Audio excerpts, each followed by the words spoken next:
되셨습니까? 네. 주중에 여러분을 못 뵈니까 좀 서운하더라고요. 일주일 만에 교우님들을 보니까 비로소 마음도 놓이고 우리 집이 제일이구나라고 하는 생각을 갖게 되었습니다. 항상 우리 교우님들에게 주님의 은혜와 또 평화가 가득하시기를 주님의 이름으로 축원드립니다. 교우님들 기도 덕분에 시정을 잘 다녀왔습니다. 새로운 다짐과 또 비전을 품게 해준 의미 있는 그런 비전이었던 것 같습니다. 앞으로 교회와 교우님들을 위해서 뜨거운 마음으로 헌신하고 섬겨서 새로운 비전을 통한 풍성한 결실을 맺도록 열심히 노력하는 그런 주님의 종이 되도록 하겠습니다. 오늘은 주님께 붙어 있어라 라고 하는 제목으로 말씀을 나누고자 합니다. 오늘 말씀을 통해서 저희가 제일 먼저 기억해야 될 것은 주님께 붙어 있어라 라고 하는 것입니다. 지난주 교구에서 처음으로 그제까지 하면 26년 전에 처음으로 해외 피정을 서말레이시아 교구에서 했는데요. 코로나 이후에 해외여행객들이 급증했다라고 하는 소식을 뉴스로만 봤는데 인천공항도 보고 쿠알라룸푸르 공항에 가니까 굉장히 사람들이 많구나라고 하는 것을 실감할 수가 있었습니다. 여기저기 이렇게 단체 여행을 하시는 분들이 참 많이 계시더라고요. 물론 저희 사제단도 24명이니까 단체로 이렇게 갔는데 단체 여행 하시는 분들 보면 특징이 있습니다.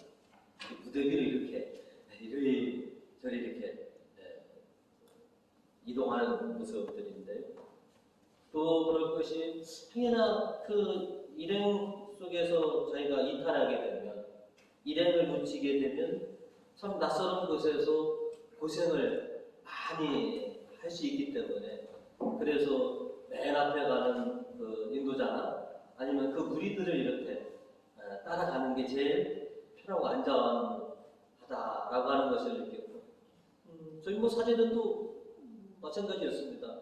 몇 번 가보셨다가는 주변인과 아니면 현지에서 나와 계신 신부님의 인도에 따라서 그냥 저희도 우르르 이렇게 다니는데요.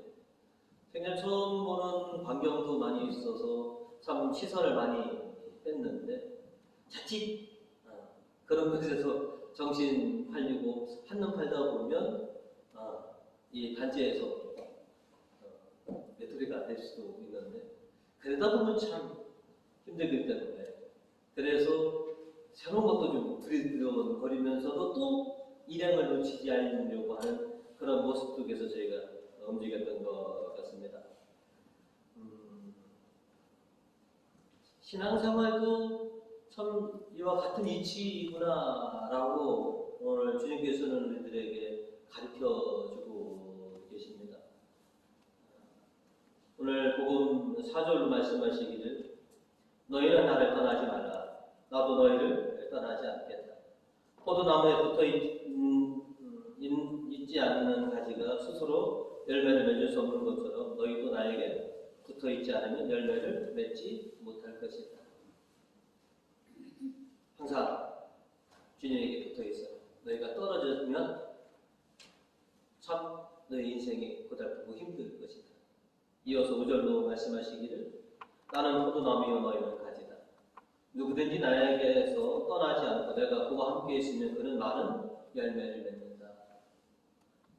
인도하시는 분이나 그 단체에서 같이 움직이면 단체에서 준비한 것을 아주 유익하게 잘 받을 수 있는데 자칫 한눈 팔다 보면 정신 놓고 보다 보면 그 무리에서 떨어져 나오면 참 고생을 하겠구나 하는 생각을 들고 또 그런 것 때문에 많은 분들이 이렇게 단체로 가시면 인도자나 무리와 함께해서 이렇게 어울려 다닐 수밖에 없구나라고 하는 것을 너무도 또 체험하게 됐습니다. 예수님께서는 우리들이 가지가 나무에 붙어 있는 것처럼 항상 항상 당신에게 붙어 있어야 한다라고 이렇게 힘주어서 우리에게 말씀하고 계십니다. 그래야 너희가 그렇게 소망하는 결실을 맺을 수 있다라고 하는 것이죠. 우리가 인생 살아가면서 아주 중요한 것을 깨달아야 될 것이 있는데 바로 그것은 내가 주님과 얼마만큼 일치되어 있느냐라고 하는 것이죠. 가지가 나무에 딱 붙어 있는 것처럼 내가 주님에게 딱 붙어 있느냐라고 하는 것이 가장 중요하다라고 하는 것이죠. 낯선 곳에 갈 때 가이드를 이렇게 따라가는 단체에 속해서 이렇게 함께 해야 하는 것처럼 우리가 살아갈 인생은 단 한 번도 살아보지 못한 그런 인생인 것이죠. 내일을 살아보신 분은 이 자리에 아무도 없으십니다. 낯선 인생을 매일같이 찾아오는 어떤 일이 벌어질지 모르는 이런 낯선 인생을 살아갈 수 있도록 우리를 이끌어 주시는 인생의 가이드이시고 인생의 모든 것을 주관하시는 예수님에게 탁 붙어서 예수님과 함께 살아가는 인생이 되어야 된다라고 하는 것이죠. 예수님을 떠나서는 내가 참 고생이겠구나. 예수님에게서 멀어지면 내가 참으로 힘들겠구나라고 하는 것을 우리는 분명히 기억해야 합니다. 그런데 우리에게는 유혹의 소리가 자꾸 이렇게 들려오곤 합니다. 야, 네가 나이가 몇 살인데 아직도 네 스스로 독립적으로 너 예수님께서 멀어져서도 충분히 너 혼자서 잘 살 수 있어. 네가 꿈꾸는 행복을 네 힘으로 이뤄낼 수도 있다. 라고 하는 유혹의 소리가 자꾸 들리는 것입니다. 그런 얘기를 자꾸 이렇게 떠올리다 보면 그래 지금 내가 나이가 몇 살인데 내가 주님 없이도 보란듯이 내가 성공해낼 수 있지 않을까라고 하는 생각이 드는 순간 그래 한번 도전해보자. 내가 주님을 떠나서 내 스스로 힘으로 내 인생을 행복하게 내 성공을 한번 만들어보자 라고 하는 사람들이 굉장히 많이 늘어났다라고 하는 것이죠. 우리가 잘 아는 탕자의 비유의 작은 아들이 전형적으로 이렇게 네가 나이가 몇 살인데 언제까지 아버지 그늘 아래서 내가 아버지 뜻대로 살아갈래? 내 꿈을 펼쳐라. 너는 충분히 할 수 있다.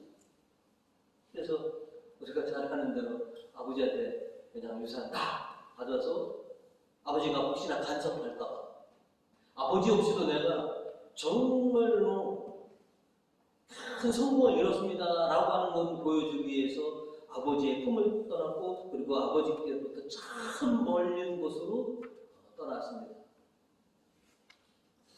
내가 아버지한테 보란듯이 내가 내 스스로 살아가고 내가 정말로 아버지보다 몇 급절에 성공한 인생으로 내가 아버지에게 보여드려야지 라고 했던 이 작은 아들의 꿈은 우리가 아는데도 철저히 무너졌습니다.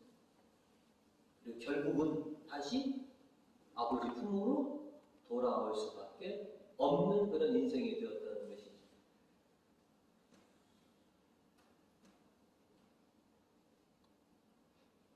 왜 우리들은 가지에서 떨어져 나가서 스스로 독립을 하려고 하는지, 왜 하나님 없이도 잘 살 수 있다, 내가 주님을 멀리하고서도 내 인생이 행복해질 수 있다라고 그런 착각의 꿈을 가졌는지 모르겠습니다. 어쩌면 그것이 사탄이 우리에게 불어넣었던 헛된 그런 생각들이었던 것이죠. 가지에 붙어 있어야지만 그 뿌리와 나무로부터 오는 자양분을 받아서 우리가 입이 무성해지고 아름다운 꽃들을 피우고 또 풍성한 결실을 맺을 수 있음에도 불구하고 가지에 떨어져서 나무에서 떨어져서도 내가 잘 될 수 있다라고 하는 그런 착각 때문에, 그런 생각 때문에 실은 이 세포로부터 그 엄청난 그런 근심과 걱정과 시련을 당하고 있는 그런 건지도 모르겠다라는 것이죠. 주님은 이런 생각을 갖고 있는 우리들에게 오늘 복음 5절로 이렇게 말씀을 해주십니다.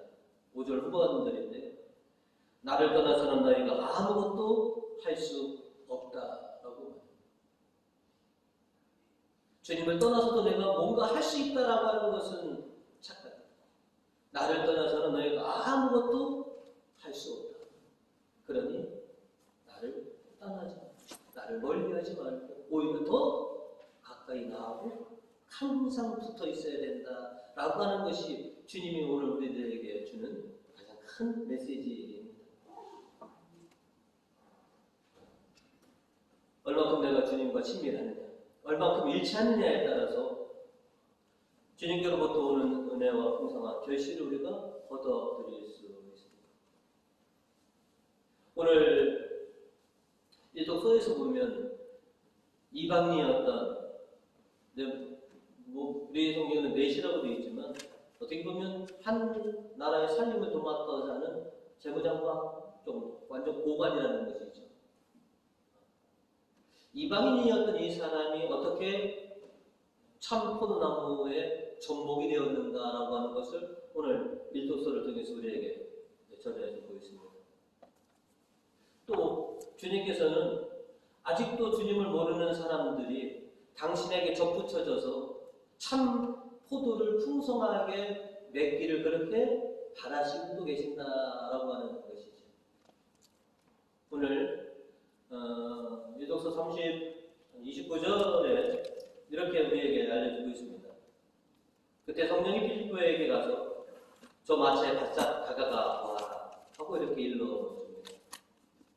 필리포 사도는 그 제정장관에게 바짝 다가갔고 또 참 하나님의 섭리라는 성령의 놀라운 역할이 이 제정장관도 자신에게 다가오는 필리포 사도를 멀리하지 않고 가까이, 그리고 자기 마차에 자기 곁으로 그렇게 불러 올렸다라고 하는 것이죠. 전혀 하나님이 택한 백성이 아닌 이 이방인이 빌립보 사도를 통해서 예수님에게 접목되는, 접붙여지는 그런 모습인 것이죠. 그래서 빌립보 사도가 성경을 알아들을 수 있도록 설명해 주었고 또 예수 그리스도의 복음을 그렇게 전해주니까 이 제정장관이 비로소 내가 주님의 제자가 되지 말라는 법이 어디 있겠습니까? 저는 이제부터 당신이 전해주신 예수 그리스도의 고침돼서 그분과 하나가 되겠습니다. 그래서 이렇게 얘기했죠. 36절과 38절에 보시면 그들이 같이 길을 가다가 물 있는 곳에 이르자 내시가 자 여기 물이 있습니다. 내가 세례를 받아서는 안 될 것이 무엇입니까?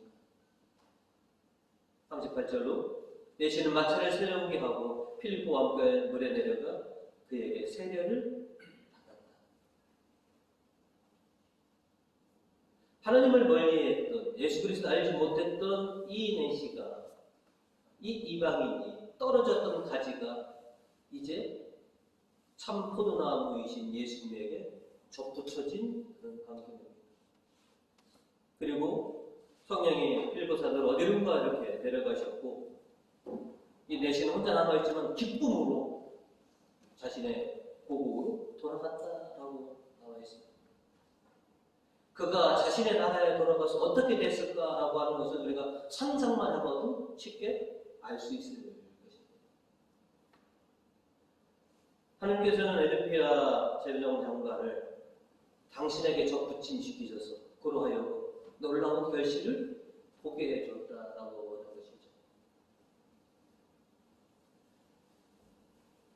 오늘날 많은 사람들이 예수님 없는 인생, 예수님을 멀리한 인생을 살아가고 있는데 그들이 얼마큼 힘들고 괴롭고 힘든 삶을 살아가고 있는지 우리는 알 수가 있습니다. 그럼 우리는 그런 일을 안 겪느냐? 우리도 겪습니다. 하지만 우리는 주님과 함께 있기 때문에, 우리는 참 포도나무와 붙어 있기 때문에 그들과 똑같이 힘든 어려움과 세포와 근심과 걱정이 있더라도 나에게 무한한 은혜를 주시는 그 예수님을 힘입어서 이 모든 세파들을 잘 이겨낼 수 있다라고 하는 것이죠. 그리고 그 모든 것을 이겨내고 우리가 소망하는 풍성한 결실을 맺을 수 있다라고 하는 것이 그들과 우리의 큰 차이입니다.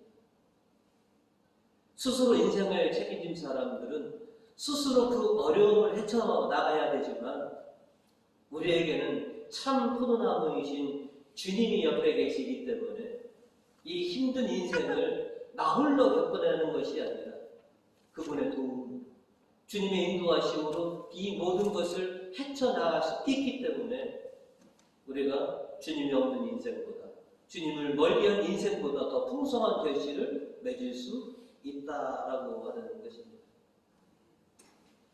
이제 우리가 해야 할 것은 지금 주님과 함께하는 이 인생을 잃어버려서는 안 된다는 것이죠. 또 앞으로 살아가는 중에 수많은 유혹들이 또 수많은 시련을 통해서 우리로 하여금 주님에게서 멀어져라, 주님에게서 떨어져라 라고 하는 그런 생각들을 불어넣어 줄 수도 있다라고 하는 것이죠. 그때마다 더 주님을 가까이 하시고 더욱더 주님과 일치하면서 주님께서 주시는 그런 놀라운 그 힘과 자양분을 받아서 정말로 풍성한 결실들을 맺어갈 수 있는 우리 교우님들 되시기를 주님의 이름으로 축원드립니다. 아멘. 오늘 말씀을 통해서 저희가 두 번째로 기억해야 될 것을 잘 가꾸어라 라고 하는 것입니다. 주님께 붙어 있다고 능사는 아닙니다. 그냥 나무에 붙어 있다고 해서 모든 가지가 풍성한 결실을 맺는 것은 결국 아니라는 것이죠. 결실을 맺으려면 잘 가꾸어야 한다라고 하는 것이죠. 여러분, 우리 위원님들은 아시는데 우리 안나이들의 배나무가 몇 그루 있죠? 갑자기 물어보니까 헷갈리세요? 안나이들의 배나무가 있죠? 몇 그루가 있습니까? 와, 맞습니다. 6그루 있습니다. 근데 제가 보더라도 또 우리 회장님도 말씀을 드리니까 저기 한 수령이 15년에서 한 20년 정도 그러면 가장 많이 배를 생산해낼 수 있는 그 수령 정도가 된 겁니다. 근데 지금까지 한 번도 배를 잡숴보지 못하셨다. 그죠? 그리고 불과 몇 주 전만 하더라도 배꽃이 6그루 전체가 희들어지게 그냥 피어있는 것을 여러분이 보셨음에도 불구하고 배를 따져서 보시지 못했다. 그래서 전임지가 그 배로 유명한 겁니다. 염작배라고 성원배보다 더 알아주는 배고 그 중에 교원님이 한 분이 배 과수원을 하시거든요. 이번에 이제는 우리 이거를 사진 찍어서 저도 일반 농사는 좀 아는데 그 과수는 저도 안 해봤기 때문에 그래서 이제 그분에게 조언을 구하려고 사진을 찍어서 보냈더니 그분 하시는 말 시모님 이거는 배나무 아닙니다. 뭐예요? 배꽃나무입니다. 아마 딱 탈모보시는 여태까지 한 번도 배를 잡수지 못하셨을 거요. 대번에 하시더라고요. 어떻게 해야 됩니까? 했더니 또 구두로 이렇게 말씀을 해주시는데 제가 모르겠더라고요. 뭐 몇 년생까지는 자르고 뭐 하는데 그래서 그래도 모르겠다. 아예 그냥 프린트를 해서 내가 사진 찍어주니까 그림으로 이거는 이렇게 엑스포를 해주면 내가 가서 자르겠다 그랬더니 고민을 하시더니 당신이 직접 와서 오래 못 따먹더라도 기본적으로 잡아놓지 않으면 앞으로 영영 못 따먹을 거니까 그래. 그래서 실은 어저께 아니 오늘 오후에 와주신다고 그랬었는데 일정이 생겨서 이번 주 토요일 정도에 와서 본인이 와서 다 전지해서 기본적인 배나무 틀을 잡아드리겠다라고 그렇게 해주셨는데, 그래서 아니 꽃이 흐드러지게 폈던데 그랬더니, 그러니까 꽃만 보면 백꽃 나무였지 배를 열릴 수 있는 배나무로 이제는 환골 탈퇴를 해야 된다. 그러려면 지금 가꾸어야 된다. 그냥 나무에 붙어 있다라고 해서 다 꽃을 피웠다고 해서 다 열매 맺지는 않는다라고 하는 것이죠. 그래서 오셔서 전지해주면 앞으로는 배를 딱 잡수실 수 있도록 그렇게 해주겠노라고 하셨는데, 오늘 예수님께서 복음 3절로 이렇게 얘기해 주셨습니다. 너희는 내 교훈을 받아 이미 잘 가꾸어진 가지들이다. 그리고 7절로 너희가 나를 떠나지 않고 또 내 말을 간직해 준다면 무슨 소원이든지 구하는 대로 다 이루어질 것이다. 주님은 우리를 예쁘게 이렇게 갖고 주셨던 것이죠. 그러니 우리가 주님의 말씀을 잘 간직하고 주님의 뜻대로 잘 우리가 그렇게 성장한다면 우리가 바라는 그런 풍성한 계시를 맺을 수 있을 것이다 라고 하는 것이죠. 그래서 세상은 알았습니다. 전문가가 달려있는 게 아니구나. 그래서 배는 배를 잘 키워본 사람의 손길이 가야지만이 그게 따먹을 수 있구나. 그러면 내 인생은 누가 전문가인가? 인생의 모든 것을 아시고 모든 것을 주관하시는 그 전문가에게 내 인생을 맡겨드리면 내가 아름다운 인생, 열매 맺는 인생이 되지 않느냐. 예수님은 당신이 그 전문가라고 말씀해주고 계십니다. 나에게 맡겨라. 그러면 내가 너희를 잘 다듬어서 잘 바꿔서 풍성한 계시를 맺게 해주겠다 라고 이렇게 얘기했습니다.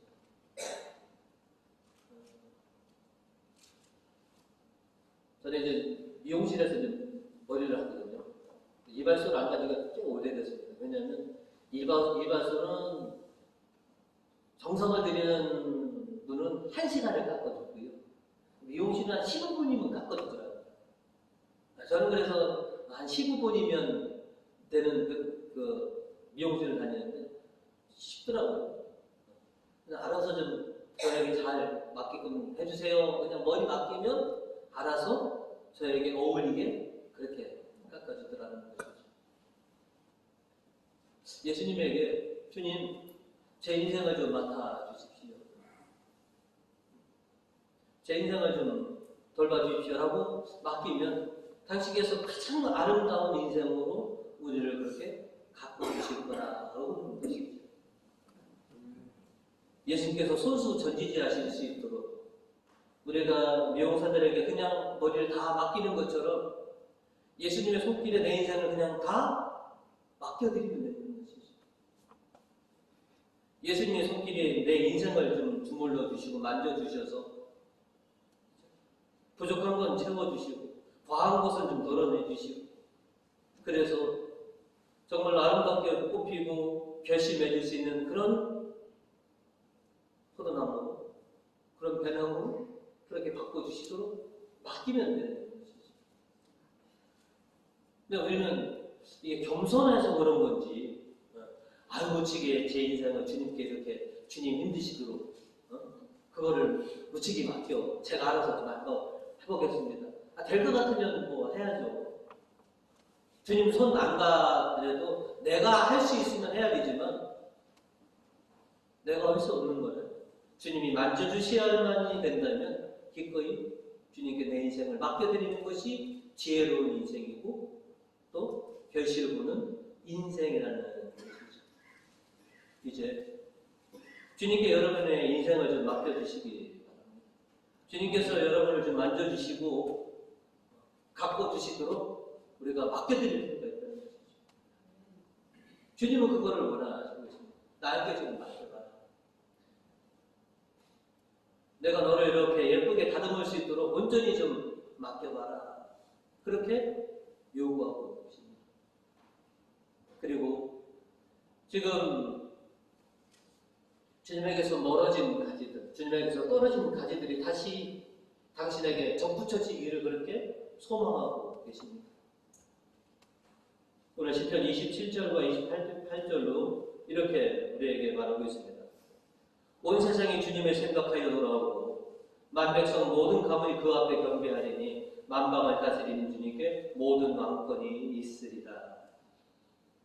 다시 당신과 일치되기를, 당신께 접붙여지기를 그렇게 소망하고 계십니다.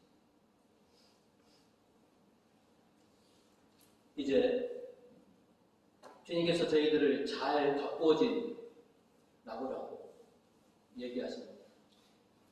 우리 회장님들이 베나무에다 때만 되면 거름도 주고 해서 하여튼간에 잎도 무성하고 싱싱한 꽃도 뭐 터지게 많이 폈는데요. 결국 중요한 것은 대가면이네. 이거는 전문가에게 조언을 받고 맡길 수밖에 없습니다.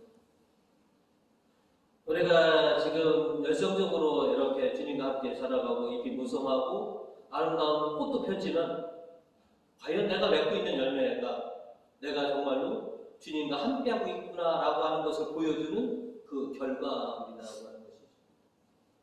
주님은 원하십니다.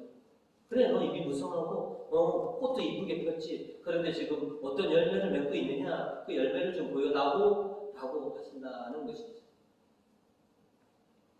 이제 우리가 주님을 향해서 당신께서 저를 이렇게 만져주셔서 저를 다듬어 주셔서 제가 이런 열매들을 지금 맺어가고 있습니다 라고 보여드릴 필요가 있다라고 하는 것이죠. 이제는 꽃만 피는 나무가 아니라 잎만 무성한 나무가 아니라 열매 맺는 나무로 우리가 변화해야 하는 것이죠. 이제 다음 달부터 실시하려고 신자 재교육 훈련이라고 하는 타이틀로 시작을 합니다. 1년 단위로 저는 이렇게 합니다. 30주, 40주 과정으로 기획하고 있습니다. 그래서 제가 갖고 있는 것만 해도 한 10년에서 15년은 이 시리즈로 쭉 갈 수 있는 게 준비되어 있습니다.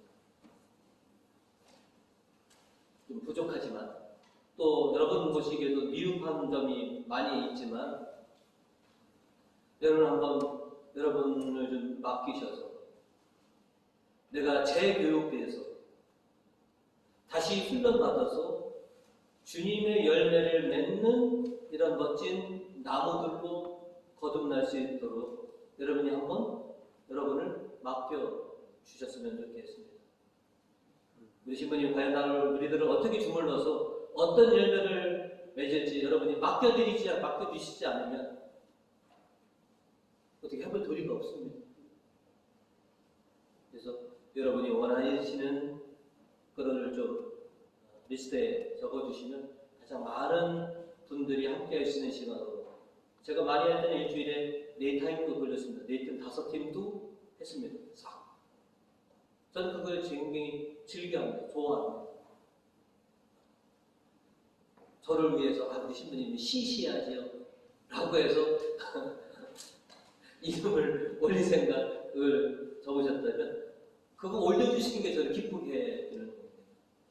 그래서 이제 저도 우리 교회도 여러분도 이제 풍성한 결실을 좀 맛볼 수 있는 그런 시기로 이렇게 넘어갔으면 좋겠습니다. 그리고 여러분은 이미 주님께서 어느 정도 갖고 놓으셨기 때문에 입이 싱싱하고 꽃도 피셨기 때문에 조금만 우리가 가꾸면 열매를 맺을 수 있을 거라고 저는 믿습니다. 이제 저와 더불어 또 우리가 함께 풍성한 결실을 맺어갈 수 있는 우리 교우님들이 되시기를 주님의 이름으로 축원드립니다.